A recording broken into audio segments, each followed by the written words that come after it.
Okay, imagine this. You're on a huge battlefield, two massive armies ready to go, total war brewing. Yeah. But instead of, the usual sounds, the shouting, the clashing metal, what you hear is this really deep philosophical chat happening right there in the middle of everything. That sounds, well, pretty unusual for a battlefield, doesn't it? Almost unreal. Right. But that's exactly the scene for one of the most reviewed and frankly influential texts in Hindu scripture, the Bhagavad Gita. The Gita. Often just called that, yeah. It means God's song or divine song. And it really earns that name, divine song, considering its setting. It's part of something much bigger, this epic called the Mahabharata, right? Could you sort of set the scene for us? Who are the key players having this conversation? Absolutely. Yeah, the Gita isn't just standalone. It's like a chapter, a dialogue embedded right in the thick of the Mahabharata epic. And the conversation is between two main figures. There's Arjuna, he's a top warrior, a prince from the Pandava side. And then there's his charioteer, Krishna. Now, Arjuna doesn't realize it right away, but Krishna is actually, well, he's an avatar of the god Vishnu, the preserver. Wow. So for this deep dive, what we want to do is really unpack how this ancient text, we're talking maybe 2nd or 1st century BCE. That's the rough dating, yeah. How it takes what looks like a warrior's crisis, a pretty specific problem, and turns it into this timeless look at duty, devotion, self-realization, things that still hit home today. Totally. The ethical dilemmas feel very current. Exactly. So you're going to get a great shortcut to understanding its core ideas.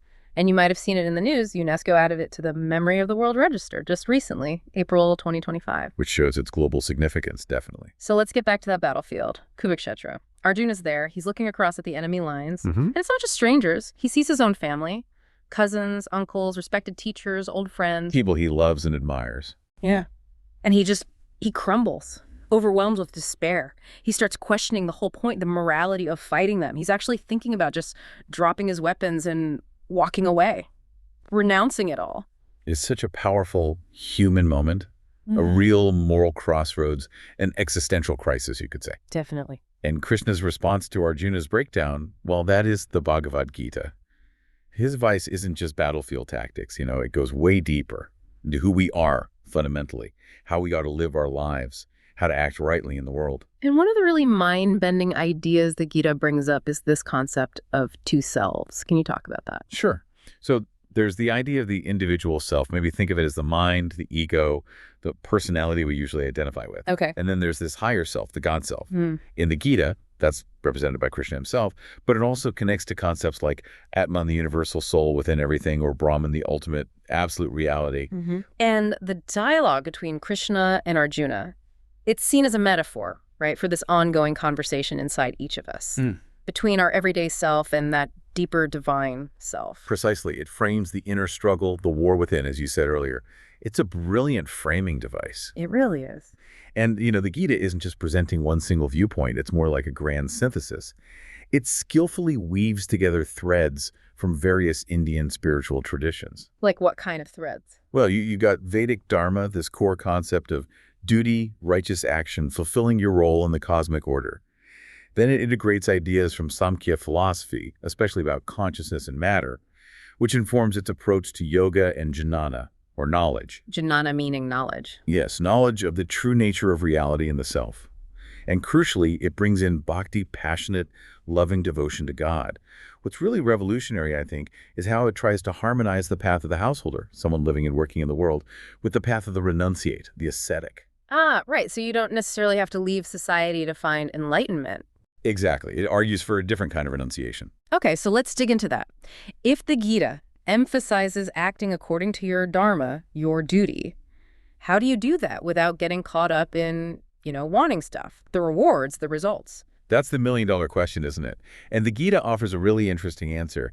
It kind of rejects what was sometimes seen as the main path to liberation back then, this idea of sramanic non-action, basically extreme austerity, trying to avoid accumulating any karma by doing as little as possible. So not just sitting under a tree and doing nothing. Well, the Gita suggests a different approach. It advocates for action, but with a twist.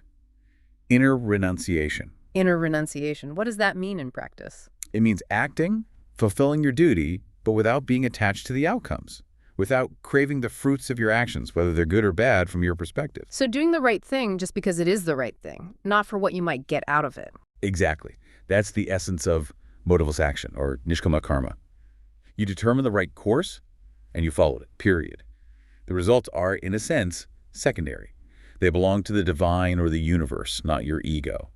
That's a tough discipline. It absolutely is. But it leads to a kind of inner freedom. Which brings us neatly to the different ways the Gita suggests achieving this kind of state, right? The famous yogas, the pathways to self-realization. Yes, the 4 yogas. It's a very influential classification. While things like meditation were always around, this specific grouping of 4 really got popularized by Swami Vivekananda in the late 19th century. He drew heavily on chapter 13 of the Gita. And the core idea is that there isn't just one path. Right. The Gita acknowledges that people have different temperaments, different inclinations, so it offers multiple routes, all leading towards the same goal of liberation or self-realization. Okay, let's break them down. What's the first one?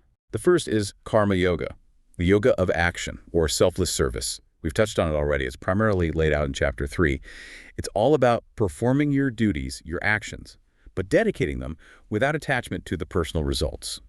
So your happiness isn't tied to whether you succeed or fail in the worldly sense. It comes from the action itself, done rightly. Exactly.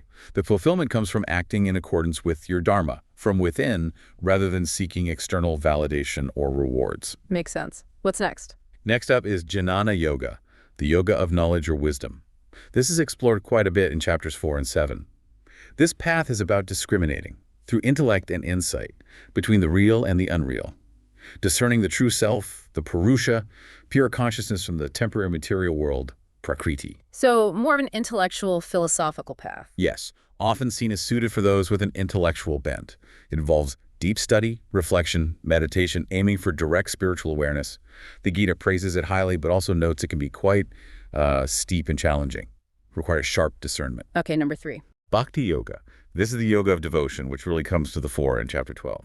Ah, devotion. So this is different from the knowledge path. Very much so, in emphasis at least.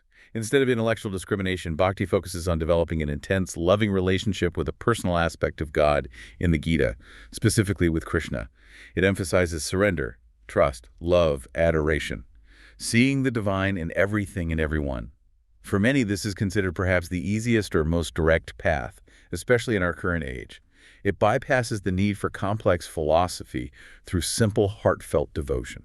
So action, knowledge, devotion. Is there a fourth? Yes, the fourth is typically identified as Raja Yoga, the royal yoga, often associated with meditation and mind control. Chapter 6 delves into this quite deeply. Like Patanjali's Yoga Sutras. Very similar principles, yes. It focuses on disciplining the mind and senses through practices like concentration and meditation to achieve a state of inner stillness and union with the divine. Some see it as a distinct path, while others view it more as a necessary component or advanced stage of all the other yogas, because controlling the mind is essential for any of them, really. Fascinating how it offers such a range. Now, beyond these paths, the Gita really drills down on some core philosophical concepts. You mentioned Dharma earlier. Can we revisit that? It seems crucial. Absolutely crucial. Dharma permeates the entire text. I mean, the very first verse calls the battlefield Dharma Kshetra, the field of Dharma, the field of righteousness or duty. And it means more than just duty. Right, yes. It's a very rich term. It can be duty, law, justice, social norms, virtue, righteousness, the inherent nature of things, the cosmic order, essentially the way things should be. And for Arjuna specifically? For Arjuna, in that context, Krishna refers to his Svadharma, his own specific dharma, his particular role in duty as a member of the Kshatriya, the warrior class. That's his immediate responsibility in that situation. Okay. And what about the bigger picture? The nature of reality itself, the metaphysics. Right. The Gita draws heavily on older Indian philosophical systems, particularly Samkhya and Vedanta. Samkhya provides the framework of Purusha, consciousness, and Prakriti, matter energy. Vedanta explores the nature of ultimate reality, Brahman, and the individual soul, Atman. The Gita fully embraces the idea of Atman, this pure, unchanging, eternal essence that resides within all beings. It's the true self. And how does Krishna fit into that as a personal God versus this impersonal absolute? That's where it gets really interesting, and frankly, why there's so many interpretations. The Gita seems to blur the lines. Sometimes Krishna speaks as the supreme person, the object of devotion. Other times he speaks or equates himself with the impersonal Brahman, the ultimate reality underlying everything. And sometimes Atman, Brahman, and Krishna seem almost interchangeable. So it can be read as monistic, all is one reality, or theistic belief in a personal God, or even Panentheistic, the idea that God is in everything and also transcends everything.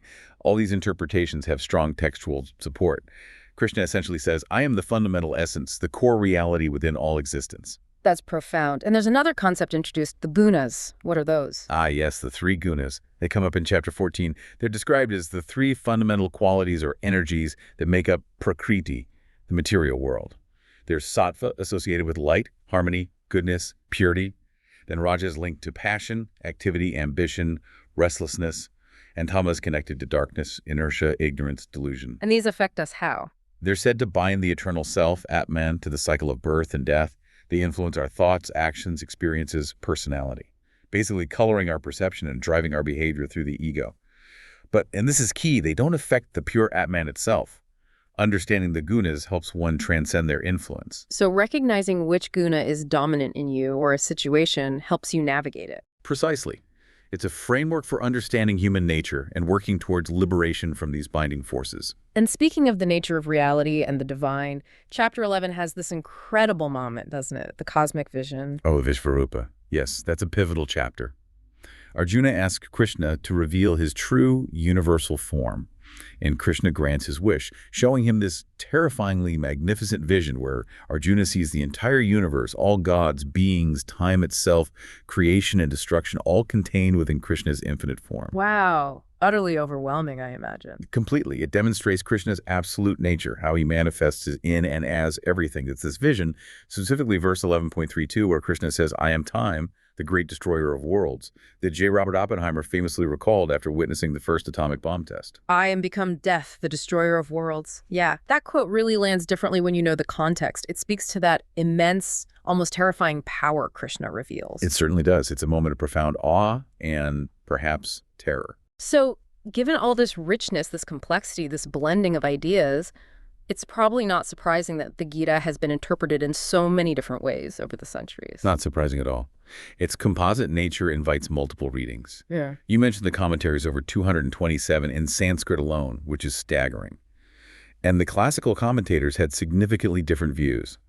Shankara, in the 8th century, argued for a strictly monistic interpretation, Advaita Vedanta. Meaning only Brahman is ultimately real. Yes. Ramanuja, a few centuries later, proposed a qualified monism, Vishishtadvaita, where individual souls and the world are real but eternally dependent on God.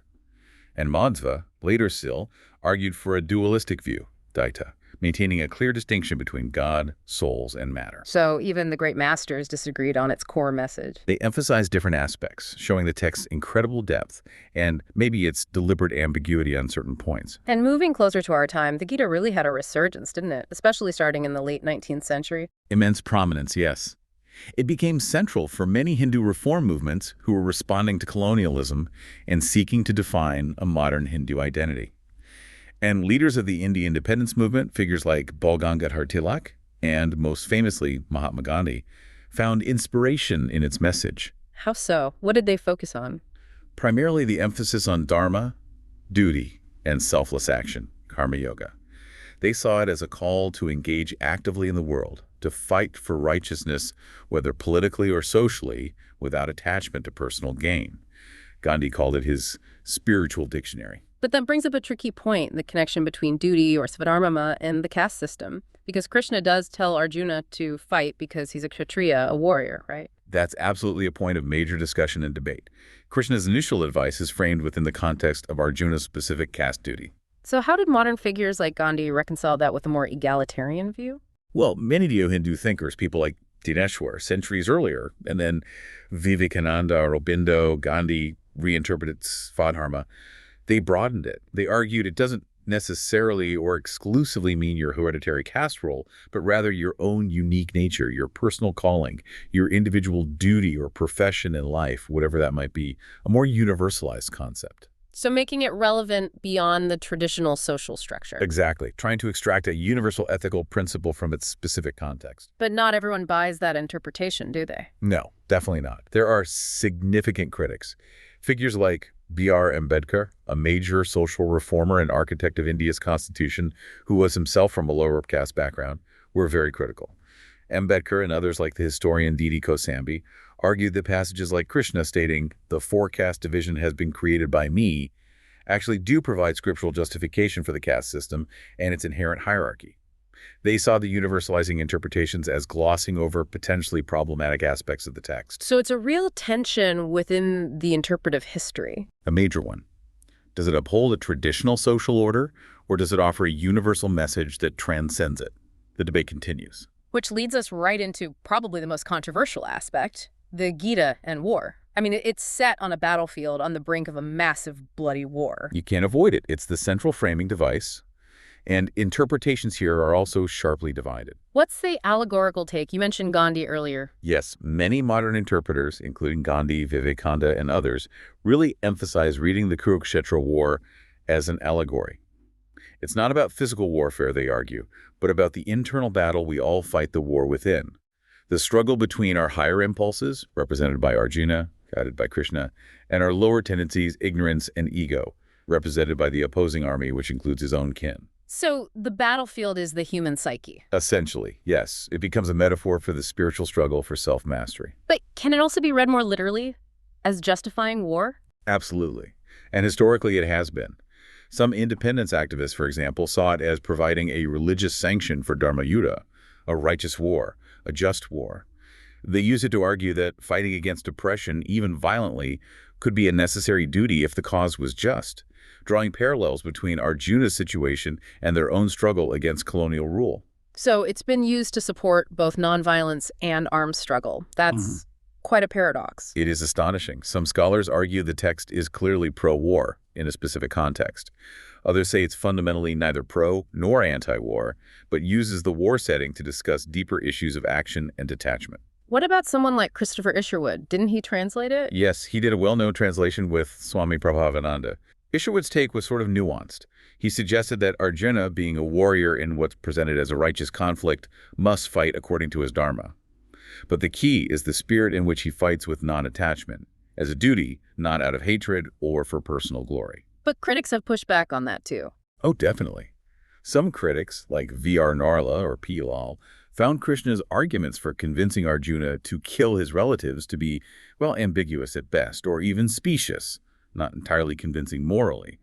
And yet, on the flip side, you have Gandhi, the ultimate apostle of ahimsa, nonviolence, who said he found his commitment to nonviolence confirmed in the Gita.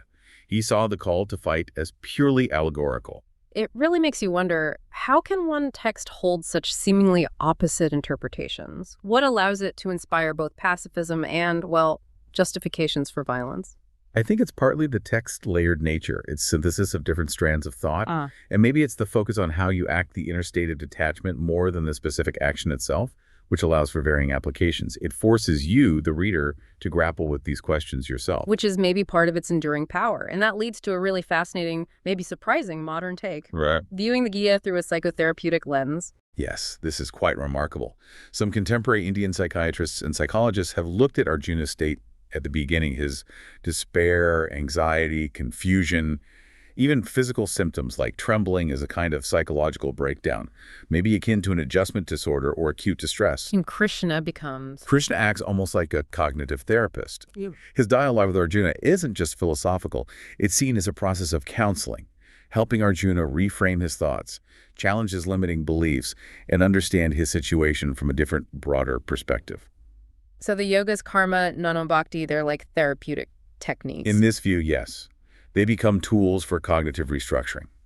Karma yoga helps deal with anxiety about outcomes, jnana yoga helps challenge false beliefs about the self and the world, and bhakti yoga offers emotional support and a way to manage overwhelming feelings through surrender and trust. That's an incredible way to bridge ancient wisdom and modern psychology, helping Arjuna move from paralysis to purposeful action. Exactly. It shows the Gita's potential relevance not just for spiritual seekers, but perhaps even for understanding and addressing mental and emotional distress. So as we wrap up this deep dive, we've journeyed from that dramatic battlefield scene. Right into the heart of a scripture that really does pack a lot in. It transforms Arjuna's crisis into this incredibly rich exploration of philosophy, spirituality, ways of living, synthesizing so many complex ideas. And offering these different pathways. Action, knowledge, devotion, meditation, making self-realization seem accessible, regardless of your starting point or personality. Its relevance just keeps unfolding. Which brings us back to you listening. We've talked about this blend of action and detachment in the Gita, this call to understand duty in a way that goes beyond just personal gain or fear of loss. So here's something to think about. In your own life, when you face your own kind of battlefield, those really difficult choices, those moments of conflict or confusion, how might thinking about this idea of inner renunciation, of acting rightly without being tied to the results, how might that change things? Not just maybe what you do, but how you experience the struggle itself, how you navigate your own internal landscape. Exactly. How might it change the very nature of your struggle? Something to definitely mull over.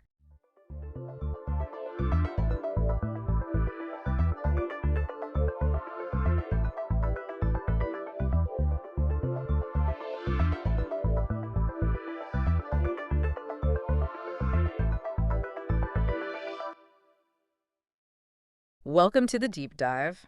Today, we're plunging into a topic that, well, it really defined an era. COVID-19 vaccine misinformation and the wave of hesitancy it created. Our mission for this deep dive is to cut through the noise. We're going to unpack the incredible variety of false claims that circulated, explore the often complex reasons why people became hesitant, and then look at the extraordinary, sometimes surprising, measures taken worldwide to counter these challenges. We're drawing directly from a comprehensive Wikipedia entry which meticulously documented this whole information battle. Yeah, and this deep dive is crucial because it's not just about what happened during COVID-19. It's really a masterclass in how societies react to new threats, how information and, crucially, misinformation spreads like wildfire. And the immense complexities of public health efforts in a hyper-connected world. What's truly fascinating here is the sheer creativity sometimes and persistence of the falsehoods. Right. And the equally diverse attempts to address them. We're going to unpack why certain claims resonated and what common threads kind of tied them together. Okay, let's get into it. This massive landscape of false claims. Right. When the pandemic hit, it wasn't just a virus spreading, it was like an infodemic. Infodemic, yeah. Unfounded conspiracy theories, misinformation. It just spread like wildfire, often twisting or completely misrepresenting science, religion, even legal stuff. We saw everything from wild exaggerations about side effects to honestly bizarre notions about how our immune system works, and even those fantastical claims linking COVID-19 to 5G networks. Oh, yeah, the 5G thing. It truly was a challenge to sort fact from fiction. Absolutely. And that skepticism about COVID-19 seriousness, it was pervasive, even before vaccines were widely available. Think about Tanzania, for instance. The late President John Pombe Magufuli declared the country COVID-19 free. Just declared it. Wow. And promoted herbal remedies. That directly fueled hesitancy there. We also saw that hoax about World Bank documents, planning pandemic measures years in advance. Right, I remember that one. Turns out they were actually updated after the pandemic began. It's a classic example of taking a kernel of truth and just twisting it into a conspiracy. And then came the variants. Delta, for instance, became a new target. There were these disinformation campaigns falsely claiming that COVID-19 vaccines actually caused the Delta variant. Which is scientifically impossible. Vaccines don't replicate the virus like that. Exactly. And a French virologist made a similar false claim about antibody-dependent enhancement, or ADE, suggesting vaccine antibodies could somehow make things worse or create new variants. Yeah, that ADE claim was persistent, but it was consistently debunked. ADE is a real phenomenon, theoretically, where antibodies could make a later infection worse. It has been seen in animal studies for other coronaviruses, sure, but it has not been observed in human clinical trials or the widespread use of COVID-19 vaccines. It gets weaponized. Exactly. Anti-vaccination activists weaponizing scientific terms out of context. You also had that debunked theory from India claiming vaccines lowered immunity against variants, and the misrepresentation of CDC Director Rochelle Walensky's statements. She never said vaccines didn't protect against Delta or that vaccinated people were super spreaders. No. What she actually said was simply that vaccinated and unvaccinated folks could have similarly high viral loads if they got infected with Delta. Right, a key difference. But she consistently emphasized the vaccine prevented severe illness, hospitalization, and death. Pfizer-BioNTech, for example, was 88% effective against symptomatic Delta infections. So a small detail twisted into this huge falsehood. It wasn't just theories either, was it? Organized crime quickly moved in to exploit the chaos. And here's where it gets really concerning. In July 2021, Indian police arrested 14 people for administering fake saltwater vaccines. Saltwater. Yes, instead of the real Oxford AstraZeneca jab, they were charging between $10 and $17 per dose, affecting over 2,600 people in Mumbai alone. Imagine thinking you're protected only to find out it was just saline. That's chilling. And Interpol issued a global alert way back in December 2020 about these organized crime networks targeting vaccines, both physically and online. The WHO also warned about suspicious offers and doses being sold on the dark web for like $500 to $750. Wow. With no verified distribution pipeline. These weren't just theoretical threats, they were active, dangerous scams. And on top of that, fake vaccination cards became a huge problem, especially in the United States. We saw arrests in Hawaii, Vermont. A California doctor was even caught falsifying records. In August 2021, U.S. Customs agents seized, 121 packages?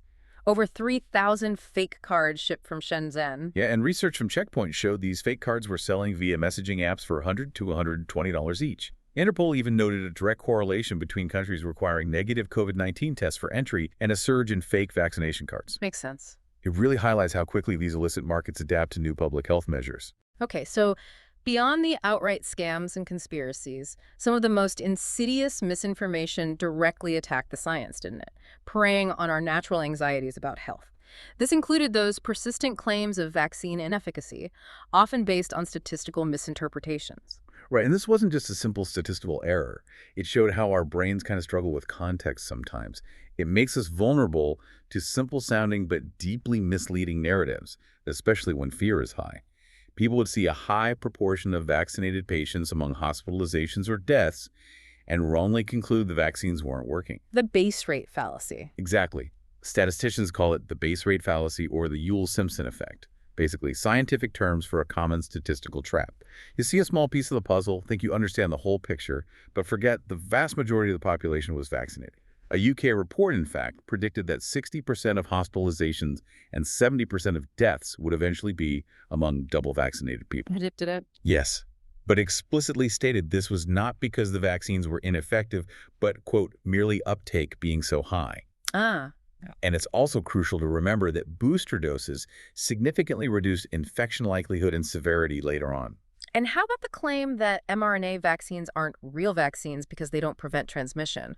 I remember financial analyst David Martin pushing that idea. Yeah, that raises an important question about definitions, doesn't it? Neither the CDC nor the FDA actually stipulate that a vaccine must prevent transmission. They define a vaccine as a product that stimulates the immune system to produce immunity, which mRNA vaccines clearly do. Right. A closely related and equally persistent piece of misinformation was the claim that mRNA vaccines alter human DNA. That one was definitely scary for many people. I remember hearing about that Wisconsin pharmacist who removed vials from cold storage because he believed they could change DNA. Tragic. But scientifically, mRNA just cannot alter DNA. Correct. It degrades rapidly. It cannot enter the cell nucleus where our DNA is kept safe, and it lacks the tools, the mechanisms. Unlike some viruses that have a special enzyme, sort of a biological copy-paste tool. Reverse transcriptase. Exactly, to write their genetic material into our DNA. mRNA simply doesn't possess that ability. It's a fundamental difference. Okay. And then there were the highly sensitive concerns around reproductive health. A December 2020 petition falsely suggested mRNA vaccines could cause infertility in women by targeting a protein called syncytin-1. The placenta protein. Yes, necessary for placenta formation. But this was completely unfounded. The sequence similarity between syncytin-1 and the SARS-CoV-2 spike protein is minimal, just tiny, and studies in rats, even at 300 times the human dose, showed no adverse effects on fertility. And the idea of vaccine shedding, that was everywhere for a while. False claims spread that vaccinated individuals could shed spike proteins, causing menstrual irregularities or even miscarriages in unvaccinated women nearby. Which led to some really extreme actions, like that Centner Academy in Miami refusing to employ vaccinated teachers. Unbelievable. And some businesses turning away vaccinated customers. Gynecologist Jen Gunter emphatically debunked this, stating no approved vaccine could possibly affect an unvaccinated person's menstruation, fertility, or pregnancy. This claim just preyed on a deep, primal fear. Yeah. The misinformation wasn't just general either. It also targeted specific, frightening medical conditions. Claims circulated that the Pfizer vaccine caused Bell's palsy. Right, but the trial showed participant rates were consistent with the general population background rates. So what you expect to see anyway. Experts agree that even if there is some causal link, it's extremely rare, maybe 10 cases per 100,000. Which is very low. Very low compared to the typical pre-pandemic rate of 3 to 7 cases, and it's usually temporary. And blood clots. Videos falsely claimed mRNA vaccines cause clots in minutes or in like 62% of recipients. Yeah. Wild number. Totally wild. Now, there was a rare possible link between the AstraZeneca and Janssen vaccines and a specific clotting disorder called TTS. Okay. In the U.S., there were 47 confirmed cases out of 15 million Janssen recipients by October 2021. So very rare. Extremely rare. But here's the perspective.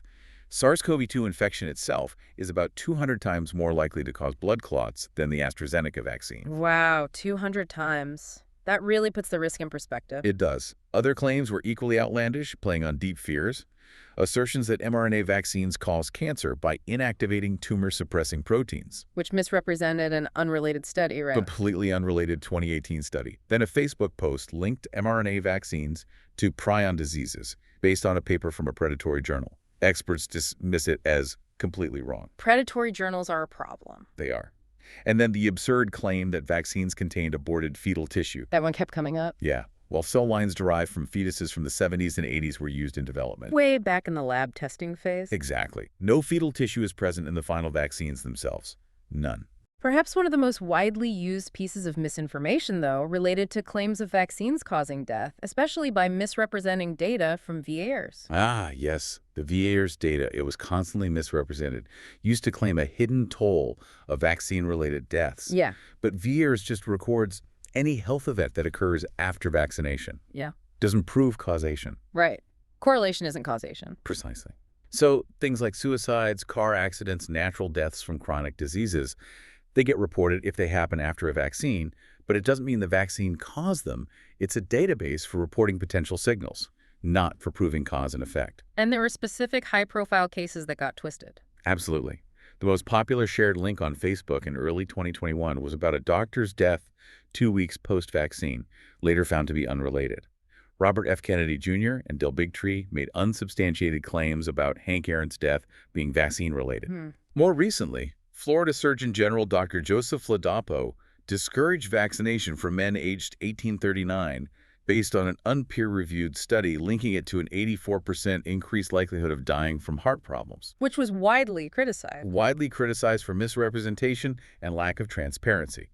Now, a JAMA study did show an increased risk of myocarditis, about 106 per million doses for males aged 16-17, but most cases were mild. Important context. Very important. But this information wasn't just about effects, it also targeted what was supposedly in the vaccines.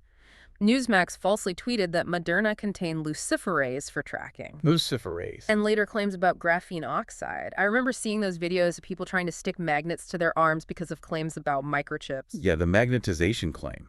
Truly bizarre. It was almost comical, but for many, it fueled real fear. Understandable, but completely baseless. Experts debunk this easily. 5G chips are too large for needles, most microchips aren't magnetic anyway, and smooth objects can just stick to oily skin. Simple physics. Simple physics.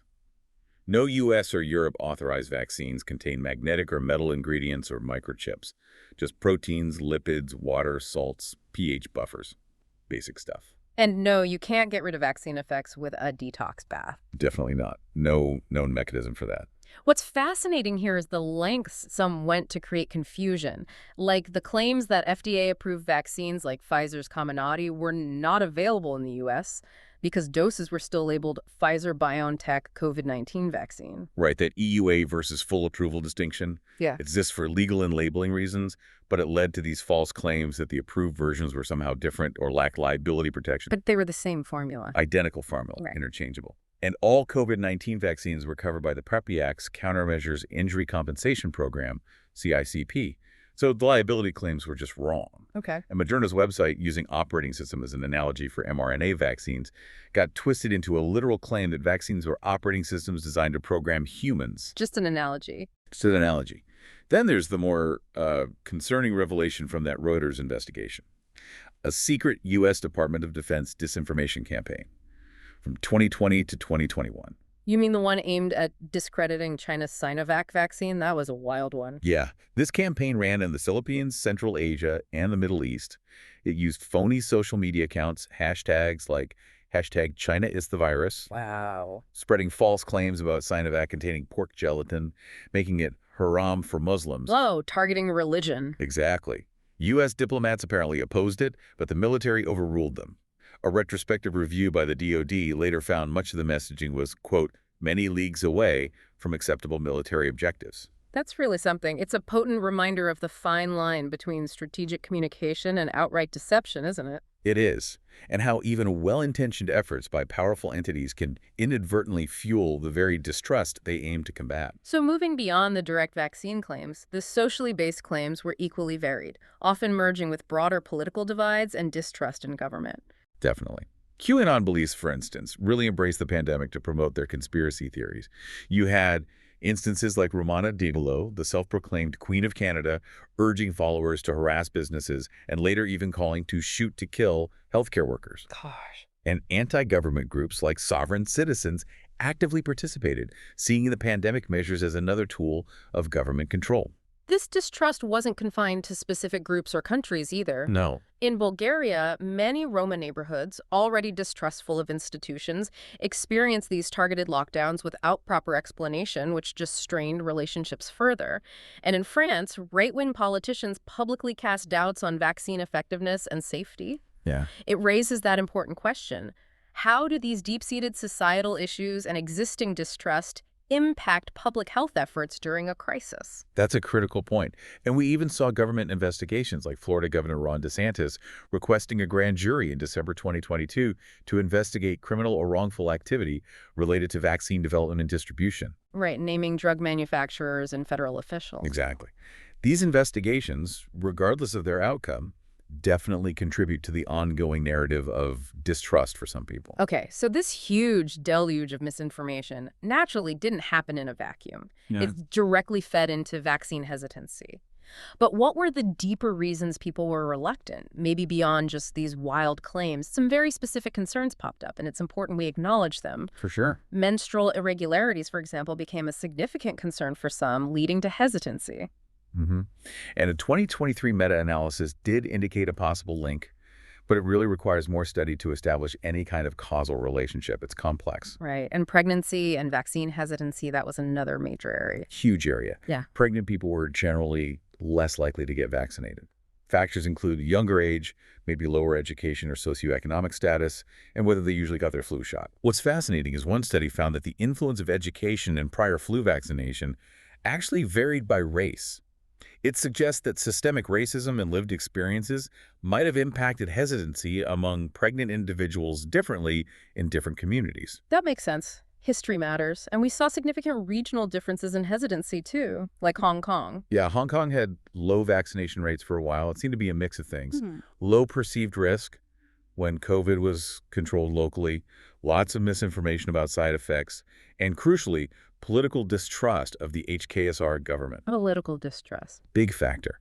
Plus, a push for Sinovac. Despite lower efficacy data, concerns about BioNTech side effects in older people, even a BioNTech packaging issue that fueled conspiracy theories. Wow. And just general skepticism of Western medicine was also a factor. It created this complex web of reasons for reluctance. That political distrust sounds like a significant barrier. It was. By January 2022, only 33% of those 80 or older in Hong Kong had received even one dose.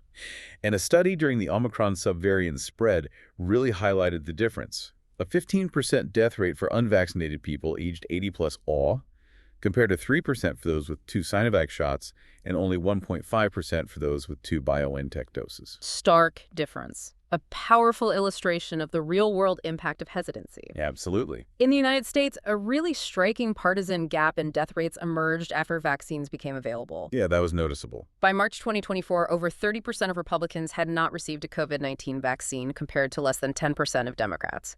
It's a stark illustration of how political identity became intertwined with public health decisions. Yes, and while vaccination rates varied by region in the U.S., medical professionals consistently had higher vaccination rates than the general public. Interesting. It shows the impact of direct scientific literacy and training, perhaps. Trust in science was strongly correlated with the likelihood of getting vaccinated. Another major factor was historical medical racism, particularly affecting African American communities. The Tuskegee legacy. Exactly. The Tuskegee experiments, the horrific work of J. Marion Sims. These were explicitly cited as reasons for refusing the vaccine, reflecting a deep-seated and, frankly, understandable distrust in medical institutions. Peter Hotez, the researcher, he attributes the increased aggressiveness of the anti-vaccination movement partly to the extreme wing of the Republican Party, right? He does. He estimated around 200,000 preventable COVID-19 deaths in the U.S., mainly among Republicans, due to vaccine refusal. And a 2023 JMAS study backed this up, finding higher excess mortality for Republican voters compared with Democratic voters in Florida and Ohio after, but not before, COVID-19 vaccines were available to all adults. Wow. That really highlights how complex the issue of trust is and how historical context can deeply influence public health outcomes. Indeed. And medical mistrust wasn't just a U.S. phenomenon. Research also found higher medical mistrust in nations with past Soviet-style communism like Russia. There, a lack of consistent information and statistics about their own Sputnik V vaccine-fueled hesitancy, it really underscores that vaccine hesitancy isn't a monolith. It's deeply rooted in this blend of misinformation, personal concerns, and long-standing societal and political factors. Okay, so given all this misinformation and hesitancy, societies had to come up with countermeasures. What did they try? Well, one common approach was the introduction of COVID-19 passes or vaccine passports. Right, the pass sanitaire in France. Exactly, for public places. Yeah. And Italy saw a huge jump, a 40% increase in first doses after requiring a health pass for all workers. Slovenia, Greece, Lithuania did similar things, basically incentivizing vaccination through access. And public figures, celebrities, they played a role too. A significant role in trying to encourage vaccination.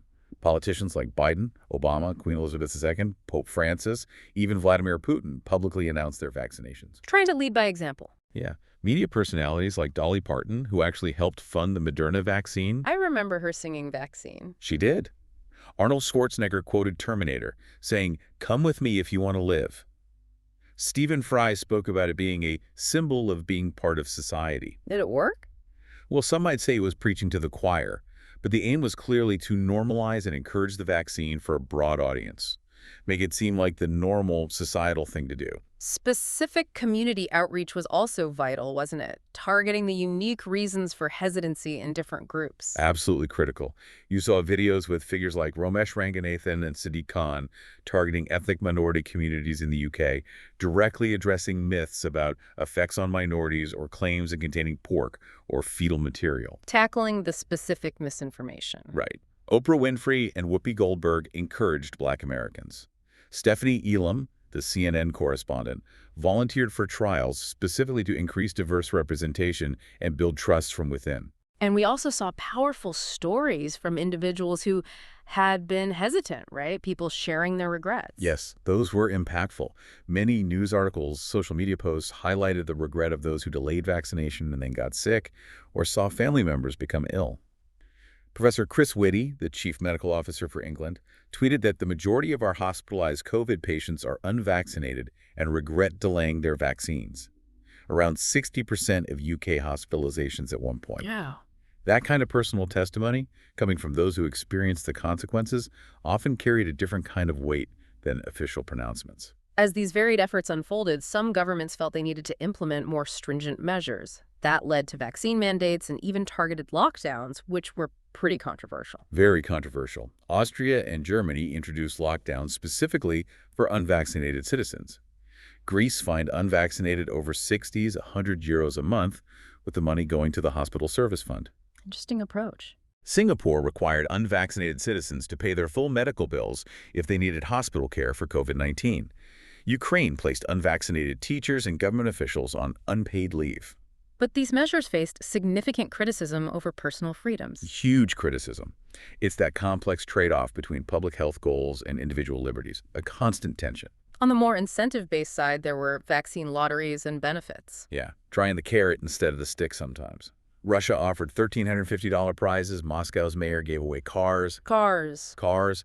In the U.S., various states and cities, Alaska, Pennsylvania, Ohio, offered scholarships, money, items, and lotteries. The success varied. Right. Poland had a lottery with big cash prizes in cars, too. Even a bank in Malawi, First Capital Bank, linked annual performance bonuses to vaccination status. Creative. Very creative incentives, hoping to overcome reluctance with a tangible reward. And finally, vaccine mandates became widespread in many places. They did. France mandated vaccination for healthcare workers, military, firefighters, resistors were suspended without pay. Austria introduced a nationwide mandate for everyone, though it was later suspended. And in the U.S., Mandates were seen across businesses, schools, universities, healthcare providers, government departments. But these faced significant pushback, too. legal challenges. Lots of them. Judges temporarily blocked mandates for religious reasons. State attorneys general sued the Biden administration. Some sheriff's departments refused enforcement, leading to mass resignations in some cases. The big federal mandate for large businesses in the U.S. was eventually struck down by the Supreme Court. It really highlights that tension between public health directives and individual autonomy, doesn't it? Absolutely. A major theme throughout the pandemic response. Okay. We've just taken a really deep dive into this incredibly complex world of COVID-19 vaccine misinformation and hesitancy. From, saltwater scams and fake vaccine cards to these elaborate conspiracy theories involving DNA alteration, microchips, even ancient cell lines, the breadth of false claims was truly astonishing. Indeed, it really was. And what's equally striking is how these claims fueled real-world hesitancy, sometimes tapping into that deep-seated historical mistrust in communities or even becoming entangled with political identities. Yet in response, we saw these unprecedented efforts from global leaders and celebrities publicly getting vaccinated to governments implementing really unique incentives and, yes, those controversial mandates. It's so clear that navigating the truth in a crisis is rarely straightforward. This deep dive really shows us the immense challenge of public health communication in an era where information and misinformation can spread globally in an instant. So what does this all mean for us, as individuals trying to stay well-informed? Perhaps the biggest takeaway isn't just to be aware that false information exists, but to constantly hone our own critical thinking skills. Which raises an important question maybe for you listening. How do you, as a learner, approach new, rapidly evolving information? How do you distinguish between credible insights and unfounded claims, especially when the stakes are so incredibly high? It's a skill that, frankly, will only become more vital in our interconnected world.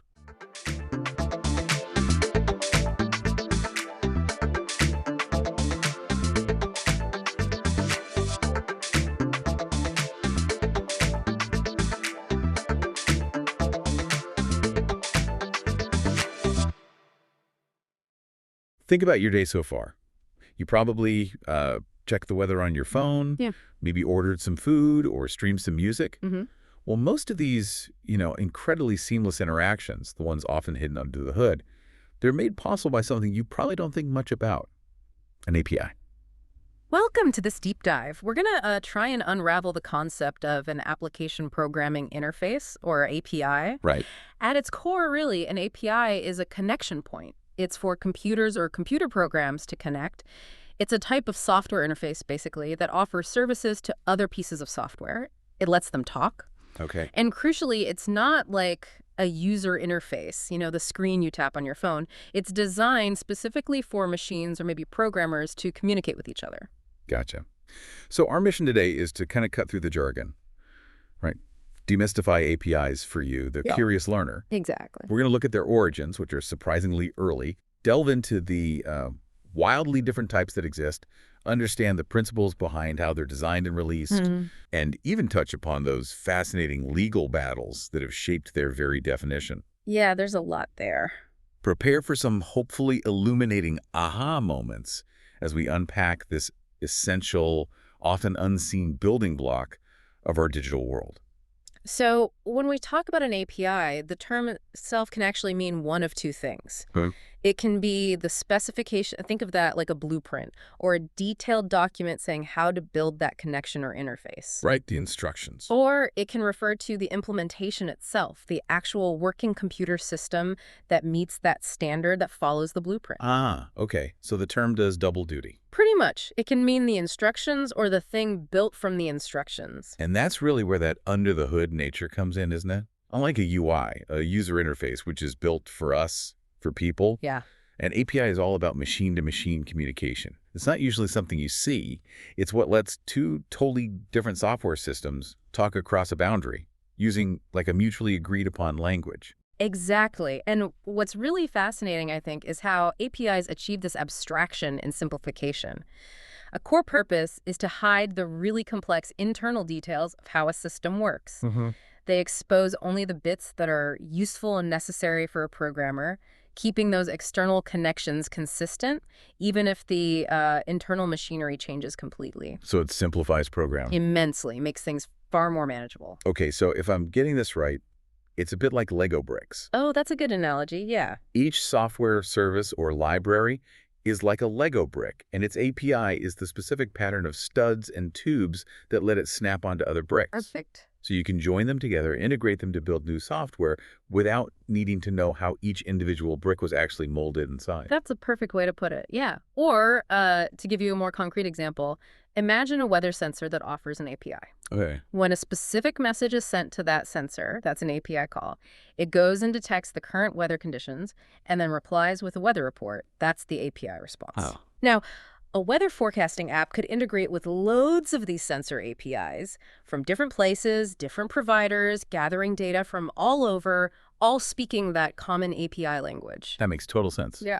So an API is basically a digital contract then, an agreement between the service provider who offers the API Yeah. and the developers who use it. Yes, exactly. A contract is a great way to think about it. And I guess if that API stays stable, or maybe only changes in really predictable ways, developers feel more confident, right? And they're more likely to build cool things with it. Precisely. That trust, that stability, it's fundamental. Okay. And speaking of how things evolved, the basic idea of an API actually predates the term itself by, well, quite a bit. Wait, really? The idea goes back to the 1940s. That's amazing. It is, isn't it? You had British computer scientists Maurice Wilkes and David Wheeler working on a modular software library for EDISAC, a very early computer. And they created what they call a library catalog of notes on subroutines. That catalog was, effectively, an early form of API specification. Joshua Bloch even credits them with latently inventing the API. Latently inventing, what does that mean? Well, it suggests it was more of a concept discovered through practice, through the need for modularity, rather than someone sitting down and saying, I shall invent the API today. Okay, it emerged. Exactly. Yeah. The actual term application program interface, notice, without the ing, first showed up in a 1968 paper about remote computer graphics. Remote graphics in 68. Yeah. The goal was to make hardware-independent programs possible. Imagine wanting to swap out your graphics display device. An API let programmers write code that didn't need to know the specific quirks of every single piece of hardware. It created a layer of independence. Creating that buffer, that separation. Okay. Then, in the 70s, C.J. Date brought the term into the world of databases. In a 74 paper, APIs became part of the ANSI Spark framework for database management systems. And what's interesting is that people back then observed that a really rich application interface could actually support other kinds of interfaces too, sort of hinting at its foundational nature. So it was becoming more general. Yeah, this broadening continued. By 1990, the technologist Carl Malamud offered a wonderfully simple definition. An API is just a set of services available to a programmer for performing certain tasks. Just a set of services. Simple. So how did that simple idea pave the way for the remote and web APIs that, basically run the internet today? Well, that's where networking really kicked in. As computer networks became more common in the 70s and 80s, programmers realized they wanted to call libraries on other computers, not just their own. Ah, right, across the network. Exactly. This led to things called remote procedure calls, RPCs. Java actually supported these particularly well later on. Then in the 90s, with the internet explosion, you got standards like CORBA, COM, DCOM. Yeah, I remember those acronyms. They were all competing to be the universal way for software components to offer their services across networks. Kind of early, complex attempts at a universal language for software talking over distances. But the real game changer for the modern web API, that came later, right? Yeah. With REST. Absolutely. Roy Fielding's 2000 dissertation outlined representational state transfer, or REST. He described a network-based application programming interface and contrasted it sharply with those traditional, more local, library-based APIs. Okay. By the early 2000s, XML and then JSON Web APIs saw huge commercial adoption. That's when Web API became the most common meaning of the term, really. And now it seems like it overlaps a lot with just communication protocol. It does, yeah. It describes so much of the communication across the internet, enabling things like the semantic web where data itself is distributed and linked through these interfaces. That history really shows how the API evolved from like simple library notes to the backbone of everything digital. So let's zoom in now on the different types of APIs out there today. They're not all the same, are they? Not at all. There's incredible diversity. One fundamental type is the interface to software libraries and frameworks. Okay. Here, the API is the specification what the library should do. The library itself is the implementation, the actual code. And it's common for one API spec to have multiple implementations. Right. For instance, because Scala and Java both compile down to compatible bytecode, the language the computer understands, Scala developers can just use any Java API without any extra work. That's neat. So language independence in action. Yeah. And the type of programming language itself influences the API you mentioned? Definitely. A procedural language like Lua might have an API with simple routines for running code or handling data. An object-oriented language like Java, though, its API would specify classes and their methods a different structure entirely. And this brings up something called Hiram's Law. What's that about? Hiram's Law.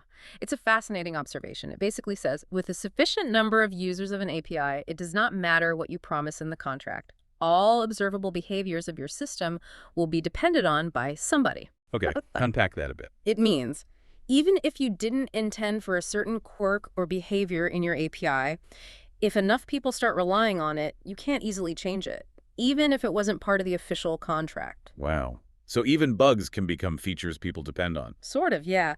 It forces API designers to be incredibly careful about everything their API does, documented or not. Because once it's out there and widely used, changing anything is risky. It really highlights the responsibility involved. Despite that, you said most apps only use a small part of an API. Yeah, studies show that. Developers tend to focus on the core functionality they need. We also see things called language bindings APIs that let you use a library written in one language, say C++A, within a program written in another, like Python. Tools like Swig or F2PY act as translators. Okay, translators between code languages. Fascinating. So that's APIs for libraries.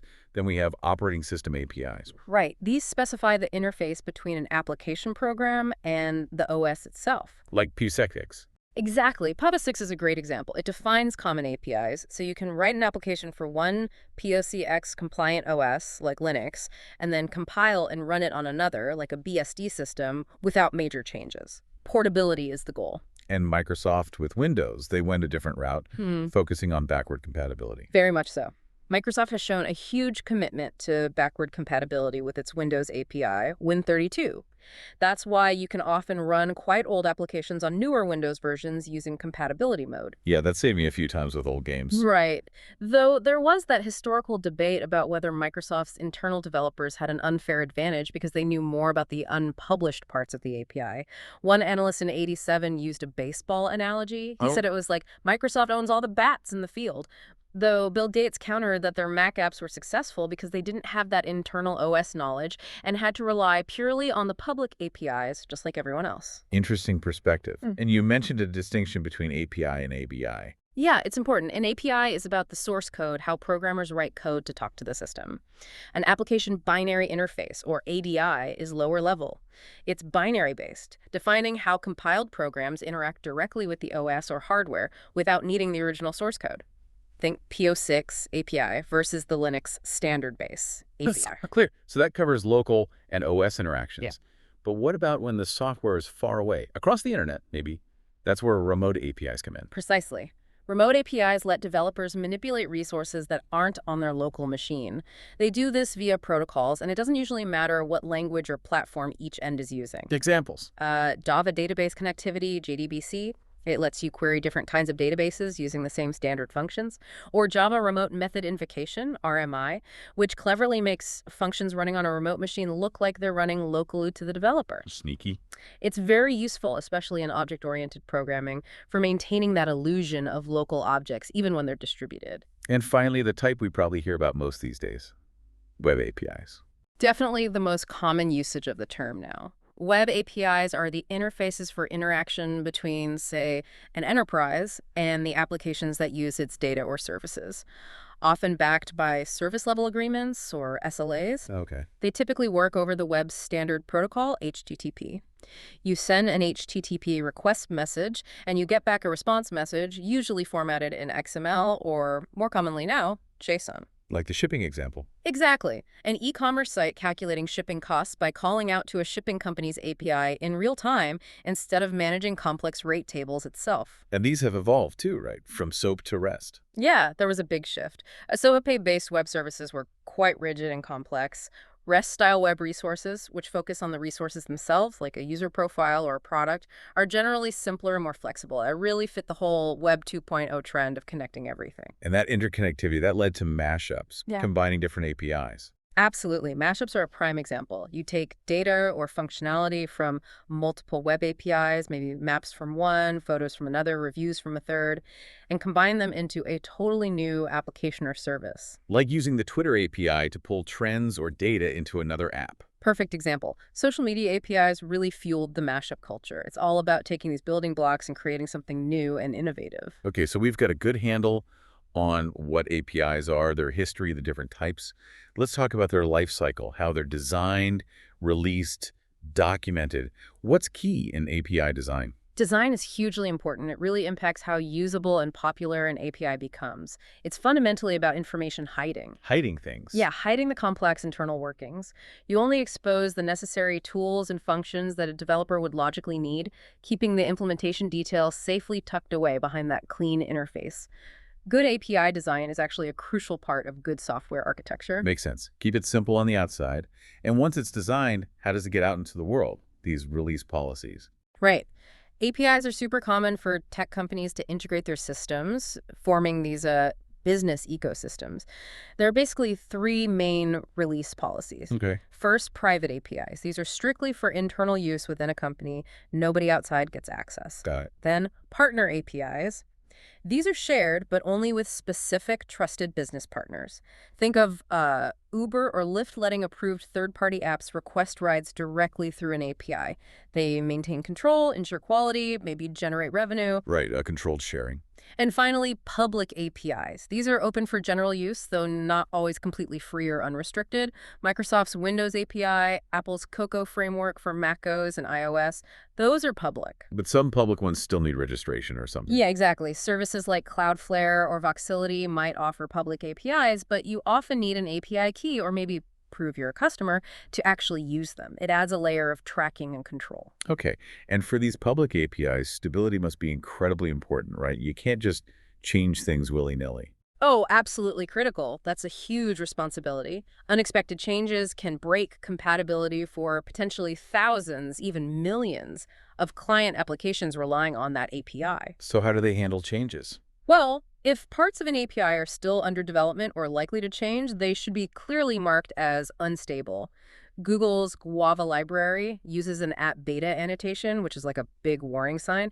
Use this, but be aware it might change or disappear. Okay. Also, you have the concept of deprecation. Parts of an API can be marked as deprecated, which signals, this is old, we plan to remove or change it soon, you should move to the newer alternative. That's It gives developers time to adapt. That seems fair. Now, you mentioned Hiram's Law earlier. Yeah. Does that mean people use APIs in ways the designers never even imagined? Oh, all the time. It's fascinating. Client code often finds really innovative, sometimes purely opportunistic ways to use an API that the original designers never foresaw. It's a testament to developer creativity. But it also sounds like it could cause problems. Or security risks. It definitely can. That creativity can sometimes exploit loopholes or rely on undocumented behavior, and security is a massive concern. Public APIs present a huge attack surface. How big are we talking? Well, Akamai published a report in 2020. They tracked attacks targeting API endpoints between late 2017 and late 2019. They saw 16.55 billion credential stuffing attacks trying stolen usernames and passwords against APIs. Billion. Yeah. And nearly 500 million of those specifically targeted financial services APIs. It's a major battleground for cybersecurity. That's staggering. Okay, so given all that complexity and risk, documentation sounds absolutely essential. like the API's instruction manual. It truly is. Good documentation is vital for both initial development and long-term maintenance. It needs to explain what services the API offers, exactly how to use them, details on classes, methods, code examples, maybe even the reasoning behind design choices, performance tips, the contract itself. Where do you usually find this documentation? Traditionally, in dedicated files generated by tools like JavaDoc for Java or PyDoc for Python. But increasingly, you also find crucial information scattered across blogs, Q&A sites like Stack Overflow, community forums. It's becoming more distributed. Which must make it hard to keep updated, right? That's a huge challenge. Keeping documentation accurate and up to date as the API evolves is hard work. And getting developers to actually read it carefully is another hurdle. Misunderstandings or outdated docs can definitely lead to bugs or security flaws. Are there ways to make documentation better? Yeah, there are efforts. Metadata, like Java annotations within the code itself, can enrich documentation automatically. And there's research into data-driven methods analyzing how developers actually use an API in real code to infer common patterns and even generate documentation or examples based on typical usage. Very cool. Okay, so this incredibly important, complex technology. It even ended up at the heart of a massive legal battle, didn't it, over copyright? Indeed. The big one, Oracle versus Google. It started way back in 2010.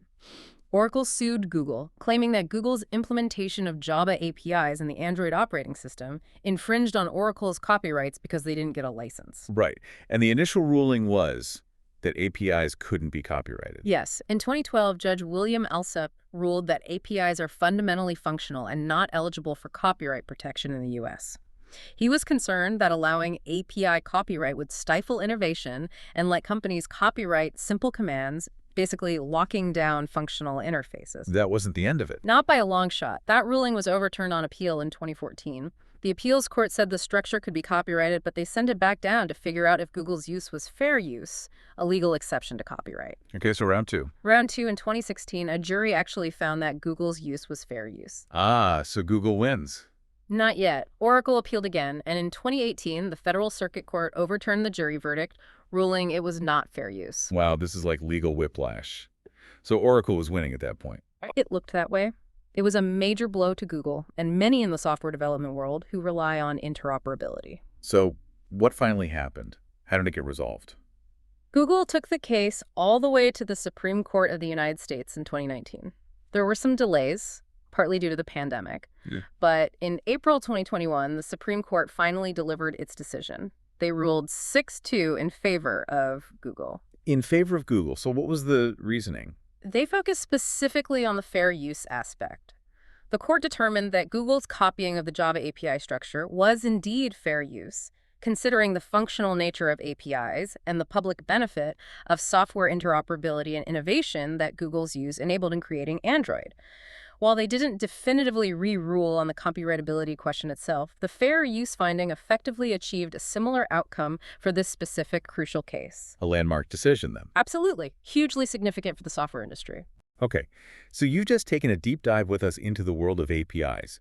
We've seen they're not just technical acronyms, right? They're fundamental connections making our modern digital lives possible. Yeah, from those unexpected origins in early computer libraries to powering the web today and even shaping major legal precedents, APIs are truly everywhere, often working completely unseen. It's this hidden infrastructure that allows for just incredible innovation, all that connectivity, the efficiency we see across countless apps and services you use every single day. It seamlessly links all these different systems together, often creating experiences that just wouldn't be possible otherwise. So thinking about that Supreme Court decision in Google v. Oracle, the ruling that Google's use of the Java API was fair use. What does that really unlock? What new opportunities might this create for software development, for interoperability? That's the big question, isn't it? And what responsibilities come with that increased freedom for developers to build upon existing interfaces? What could this mean for the future pace of innovation and how quickly new digital tools might come to life now? Something to think about.